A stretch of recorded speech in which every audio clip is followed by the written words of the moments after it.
Deep line in the sand, and the Minnesota governor is saying no to federal health care money in a stunning and bold move. Governor Pawlenty issues an executive order to his state agencies ordering them to reject discretionary funds from the federal health care law. Governor Pawlenty joins us in Minneapolis. Good evening, Governor. And Governor, do I have it correct? Is that what your executive order says? And if so, why'd you do it? Well, hey, Greta. Yeah, that's a fair summary. Well, I did it for this reason. I and a lot of other people have had it. The federal government's acting increasingly like a financial drug dealer, handing out tastes or free samples, trying to get people addicted, further addicted. And we've just had it. And we're not taking the bait anymore. We're not taking the free samples anymore. This is an executive order that says we're sending them a strong message, but we're also going to try to make sure the policies are for Minnesota, not because some big federal bureaucracy tells us what to do. All right, well, who's with you on this? Because, for instance, the Secretary Sebelius has said the victims of this decision by you may be the people of Minnesota, and some people of Minnesota, I think it's the Nurses Association, has come out firing some shots at you. Who's with you on this in Minnesota? Well, I think there's a lot of people with me on this, not just in Minnesota, but nationally. I don't like Obamacare. I think a majority of America doesn't like Obamacare. The way to make health care more affordable is not to drag it into Washington, D.C., create a big one-size-fits-all bureaucratic government employee-run bureaucracy. It's to reform it using market forces. And if disadvantaged people need a little assistance, Greta, to the extent we can afford it, we should give it to them, but it should go to them directly. We shouldn't have it flow through big bureaucracies. And there's other common sense reforms as well. But there's a lot of people, I think a majority of America is saying Obamacare is radical. It's the wrong direction for the country. So I think the country is headed in the same direction.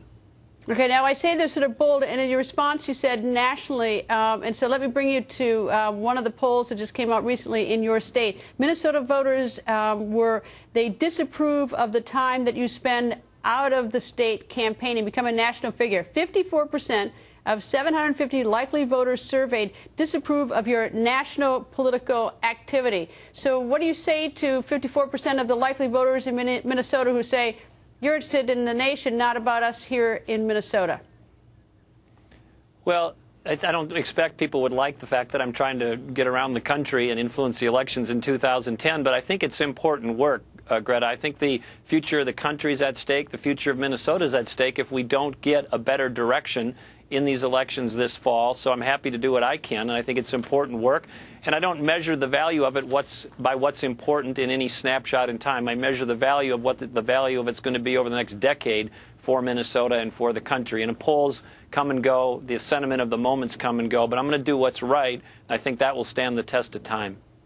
And I think it's so interesting. I mean, playing with the numbers, there's another poll that says 54% of the, 59% of the voters would pick you over Governor Palin, which is sort of an interesting poll, and they would prefer Governor Romney. I don't have the numbers in front of me over you in terms of president, but here's another very interesting number.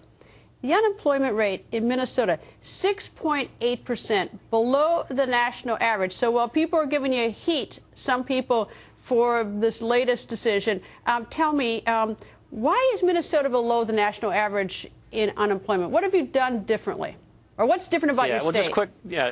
Just quickly on the polls, you know, it is a more left-leaning state, and I'm a conservative. So my approval ratings have generally ranged between mid-40s and mid-50s, and that's about what they are now. And compared to other governors in the country, particularly ones that are of one party governing a state that leans the other way, that's actually still pretty strong relatively. But in terms of the unemployment number, we have the 7th lowest unemployment rate in the United States of America. We have actually added jobs in many of the last 6 or 7 months. Well, for what I don't want to take the credit for it, but I think some of the things that have helped is we've drawn a line in the sand saying we're not going to raise taxes. We're going to lower them over time. We're going to drive down government spending. We've done that. We're going to improve our schools with accountability, not just more money. We're going to improve health care, but we're going to do it through markets, not bureaucracies, and more. And I think the business community has said to that, you know, we like that. That's something we can have confidence in. That's something that reflects our market perspective, and they're willing to grow and stay and invest in Minnesota. Well, I take that number because it's significantly lower than the national standard. And I don't know if it's also maybe sort of the nature of the business or the occupations in your state, but it certainly is, it's significant. I'm curious, do you know offhand what it was like a year ago? 6.8% going up or going down from a year ago? I'm trying to figure out what your trend is in your state. It's down. We peaked out, Greta, at about 8% or a little over 8%. So the national average is 10%. Many of the states that are similar to Minnesota have higher unemployment rates. But we're blessed with a lot of things. We got great, hardworking people. We've got a diverse economy ranging from traditional agriculture, which is doing pretty good, all the way into high-end medical devices and technology and manufacturing. Obviously, healthcare is a growth area, and much more. But we've got a diverse economy, and that has helped kind of stabilize things also.